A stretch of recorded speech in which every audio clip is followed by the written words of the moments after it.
Bismillahirrahmanirrahim. Assalamualaikum warahmatullahi wabarakatuh. Alhamdulillahirabbil alamin.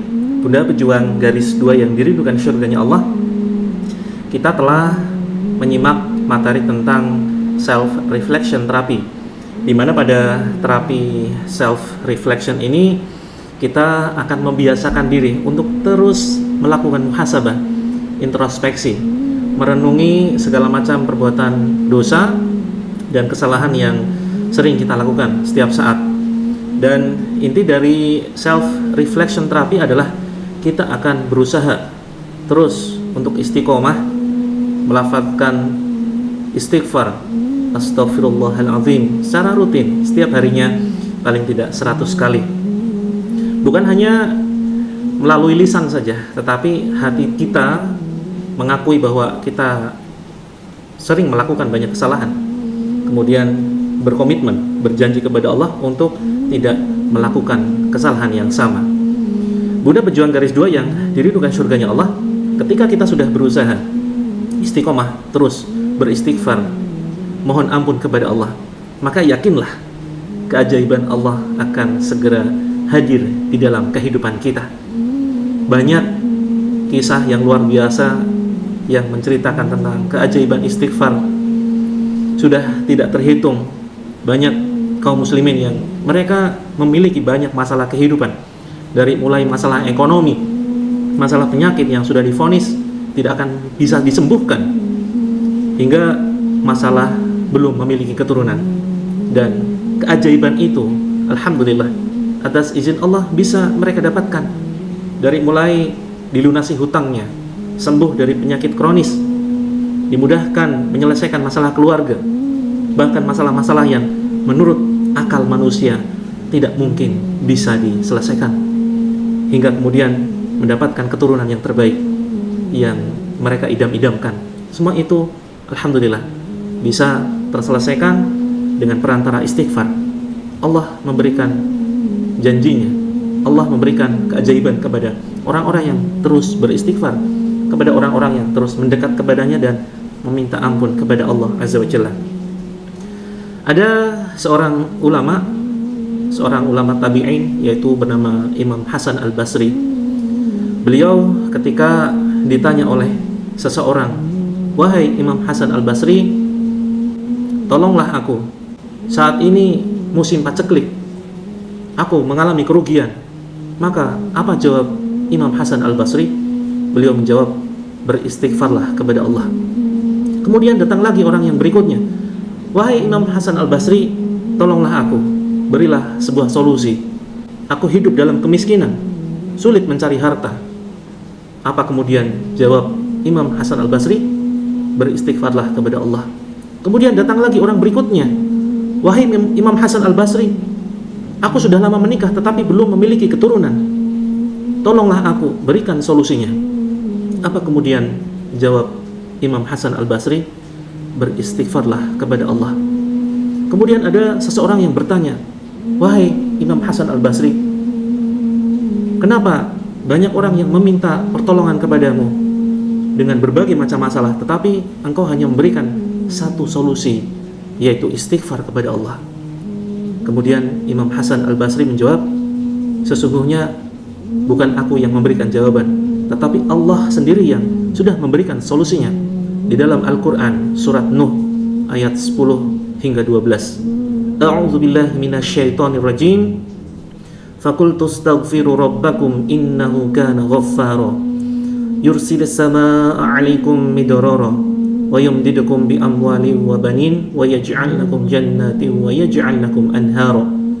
Maka Nuh berkata kepada kaumnya, "Memohon ampunlah kepada Allah. Sesungguhnya Allah Maha memberi ampun. Dan Allah akan menurunkan hujan yang lebat, dan Allah akan memperbanyak harta-harta kalian, dan Allah akan memperbanyak anak-anak kalian, dan Allah akan mengadakan bagi kalian kebun-kebun dan sungai-sungai."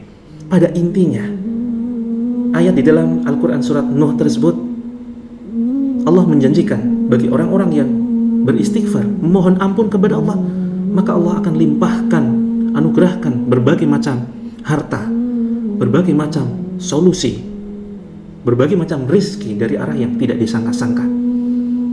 Kemudian ada satu kisah lagi yang cukup menarik. Kisah ini adalah kisah dari seorang Imam Ahmad bin Hanbal dengan mazhab Hambalinya. Beliau adalah salah satu murid dari Imam Asy-Syafi'i. Imam Ahmad bin Hanbal, beliau adalah seorang ulama, ahli hadis, ahli fikih. Suatu ketika beliau ingin mengadakan sebuah perjalanan ke sebuah kota di Irak tanpa beliau mengetahui alasannya. Hanya sekedar ingin saja menuju sebuah kota tersebut. Lalu singkat cerita, Imam Ahmad segera melakukan perjalanan tersebut. Hingga akhirnya beliau tiba di kota tersebut waktu maghrib. Kemudian beliau mencari sebuah masjid untuk sholat berjamaah. Setelah maghrib, beliau membaca Al-Quran sebentar dan hingga tiba waktu Isya. Beliau kemudian melaksanakan sholat Isya secara berjamaah. Setelah selesai sholat Isya, beliau kemudian menuju salah satu sudut di masjid tersebut untuk beristirahat. Baru beberapa saat beliau terbaring, datanglah seorang penjaga masjid atau marbot masjid. Kemudian marbot ini bertanya kepadanya, "Wahai Syekh, mau ngapain engkau di situ?" Syekh di sini ada 3 makna ya di dalam bahasa Arab. Yang pertama adalah syekh orang tua, kemudian yang kedua adalah syekh bermakna orang yang alim, syekh yang ketiga bisa jadi maknanya adalah orang kaya. Nah, sedangkan panggilan syekh marbot tersebut kepada Imam Ahmad maksudnya adalah panggilan orang tua. Dan marbot ini tidak mengetahui bahwa yang ditanya ini adalah Imam Ahmad, dan Imam Ahmad pun tidak mengenalkan dirinya. Pada waktu itu belum ada foto tentu saja, dan marbot tidak mengenal orang yang dia tanya adalah Imam Ahmad bin Hanbal. Sang marbot bertanya kepada Imam Ahmad, "Wahai Syekh, mau apa engkau di situ?" Kemudian Imam Ahmad menjawab, "Saya musafir, saya datang dari jauh. Di sini saya tidak punya saudara. Saya ingin istirahat di masjid ini ya, karena saya tidak punya tempat tinggal dan tidak punya kenalan." Kemudian apa jawab dari sang marbot? "Engkau tidak boleh istirahat di dalam masjid." Ya, terus kemudian pada akhirnya sang marbot ini kemudian mendorong Imam Ahmad sampai keluar, hingga akhirnya masjidnya ditutup dan dikunci. Kemudian Imam Ahmad terpaksa dia tidur di teras masjid. Melihat hal itu, marbot kembali bertanya, "Mau apa engkau di situ, Syekh?" Imam Ahmad menjawab, "Saya musafir, saya ingin istirahat di sini." Ternyata marbot tetap pada pendiriannya. Ia tetap tidak mengizinkan Imam Ahmad istirahat walau di teras masjid. "Silakan engkau keluar. Engkau tidak boleh istirahat di teras masjid." Nah, ternyata masjid tersebut bersebelahan dengan sebuah toko roti. Nah, di toko roti tersebut ada seorang yang sudah cukup berumur. Dia melihat kejadian yang ada di dalam masjid, dan kemudian dia melihat bahwa ada seorang tua yang dia didorong-dorong sampai keluar. Hingga akhirnya penjaga toko itu memanggil Imam Ahmad, "Wahai Syekh, engkau kesini saja. Kebetulan di tempatku ada tempat yang cukup nyaman untuk bisa engkau gunakan sebagai tempat istirahat." Kemudian singkat cerita, Imam Ahmad segera menuju ke tempat sang penjual roti tersebut. Mari kita simak kelanjutan kisahnya berikut ini. Barakallahu fik ya akhi, barakallahu fik. أهلا وسهلا بك تفضل.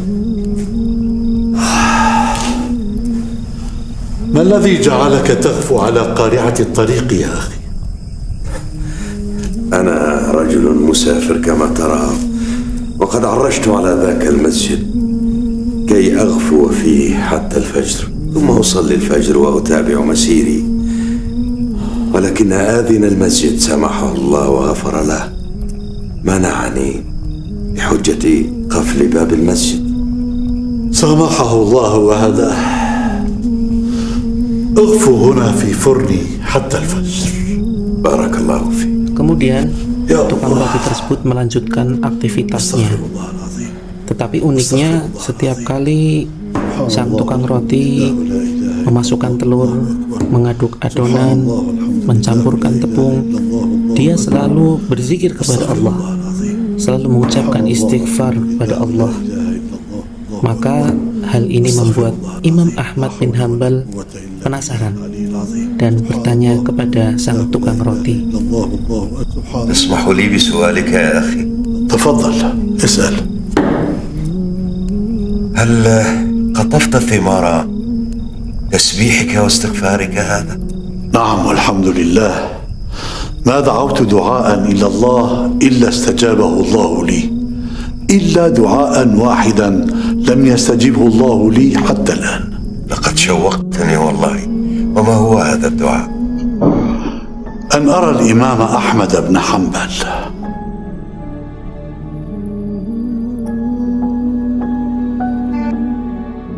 سبحان الله، سبحان الله، والله لقد كنت أجر إليك جرا، فليطمئن قلبك يا أخي، وقد استجيبت كل دعواتك. كيف ذلك؟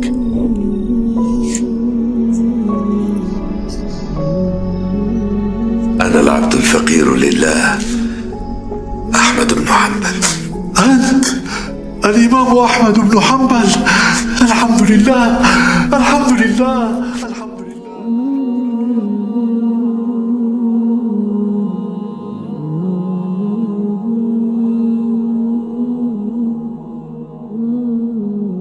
Bunda pejuang garis 2 yang dirindukan surganya Allah, dari kisah tersebut kita seharusnya semakin yakin, seyakin-yakinnya, tanpa keraguan sedikit pun, bahwa istighfar ini merupakan sebuah amalan yang luar biasa.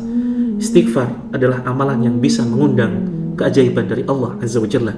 Istighfar, jika kita terus mengucapkannya secara istiqomah, terus menerus, ikhlas, hanya mengharap ridhonya Allah, tentu akan mendatangkan keajaiban, akan mendatangkan pertolongan, dan akan mempermudah kita di dalam meraih impian-impian kita, akan memudahkan doa kita dikabulkan oleh Allah Azza wa Jalla.